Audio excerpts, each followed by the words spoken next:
Hey folks, welcome back to Failure at Retirement. Just wanted to do a quick video follow up to the How I Retired at 50 life hack video. I just had a few more thoughts that I didn't completely cover in the other video. It was just getting too long. So thought I'd take a few minutes and talk about them.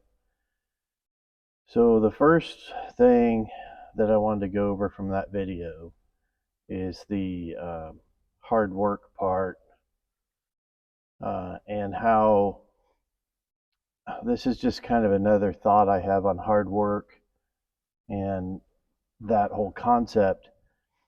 I look at it like, especially when you're young and you work hard, that's just like compound interest on an investment.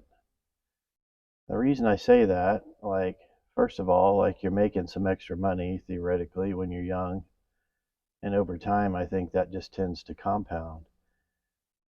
But more importantly, um, you're picking up extra life skills, extra work skills. You're just you're developing yourself, right? And that compounds. And then so when you get older, uh, you maybe have a larger skill set than other folks. Anyway, that's kind of random, but those are just kind of my thoughts on hard work and how it's literally pretty comparable to compound interest on an investment or savings account or whatever. You just get this extra money, you just get the extra skill set that help later on propel you forward.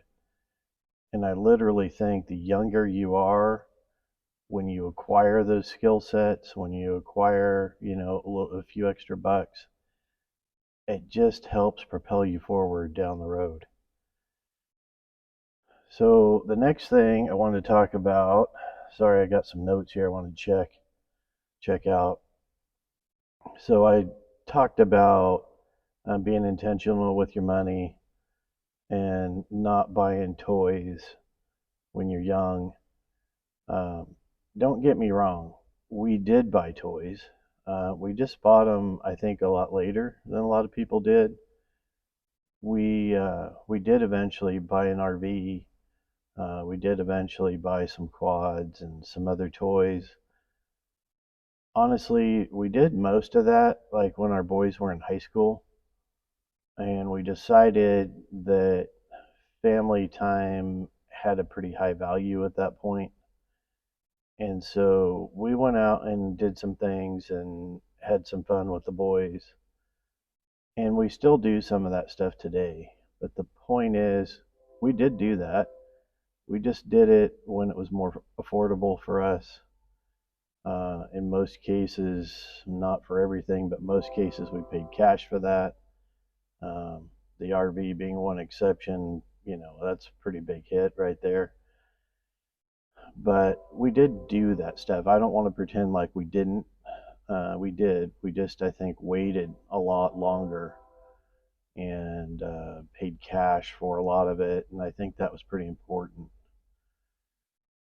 So the third thing that I wanted to hit on here today, because this is just really just kind of a follow up with further thoughts, I wanted to talk a little bit more about the multiple income stream situation. Kind of forgot to mention in that one that Mrs. Failure was working a job that whole time too. So that was just another income stream. And I know most everybody does that these days, but we definitely had another income stream with Mrs. Failure's job. She was, for the most part, working for the health insurance and the daycare, because a lot of the jobs I had over the years didn't have health insurance. So that was her role. She got a job at the school, worked it for 17 years, and then she had a couple jobs after that. And then also, you might ask yourself, or you might ask old Failure, so Failure, you started farming on your own. Didn't that bring you back to a single income stream? because once I started farming, I certainly didn't have time for side hustles. And so, yeah, in some respects, especially started farming 2 years later, lost a sales job, and that kind of, in some respects, brought me back to a single income stream. However, and I think this is important, a failure was never a one crop farmer. So, in those days, I was growing a lot of certified seed, small plots of parent seed, all certified. So I would have quite a few different plots, anywhere from like 2 acres to 15 acres of certified seed. And then I had my rotational crops. Usually had some field corn. Usually had, in those days, I was growing a 3-way grain mix for forage, chopping it for silage for a dairy. And then I also had some walnuts. So at the end of the day, I was growing, depending on the year, 10 to 12 different crops per year. And so that really kind of kept the multiple income stream going, in my opinion. And then honestly, on those seed crops, they're not all winners. Most of them are. Usually every year you have a couple of them where you do very, very, very well, but not all of them. I got to the point where I figured out I usually had one crop every year that was a fail, like complete fail, where, I definitely didn't make anything and probably lost a little money. Usually one. Sometimes there'd be another one that'd be kind of a wash. But then we would have others where we would just hit it straight out of the park. And, for example, you might ask old failure, what were you growing? Well, so I started out growing sunflowers.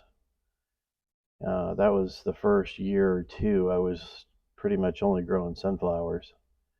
Then I got in with another company growing vine seed. And for those that don't know what that is like cucumbers. I was growing melons, watermelon mostly, um, some squashes like butternut, Hubbard, stuff like that, pumpkins. Uh, and then for that same company, a couple of years, I grew some red onions for seed. That was quite the ordeal. Only did that 2 years. A lot of work, a lot of money. Oh my God. Uh, Red onions for seed in those days, I imagine it's a lot more now, but in those days, it could run you $8,000 to $10,000 per acre to grow the crop. So you're kind of counting on that point that crop better make you some money, right? Otherwise, the guy's going backwards fast. But it wasn't that unusual to get 15,000, even in a good year, maybe $20,000 an acre back. So that's a pretty good hit. We had some cucumbers one time where I think we netted out, I think around 8,000 an acre off of like 5,000 or 5 acres of cucumbers. Well, there's a pretty good hit. Like, I mean, we did okay farming. We only farmed heavy for just a few years, 7 years, I think, something like that.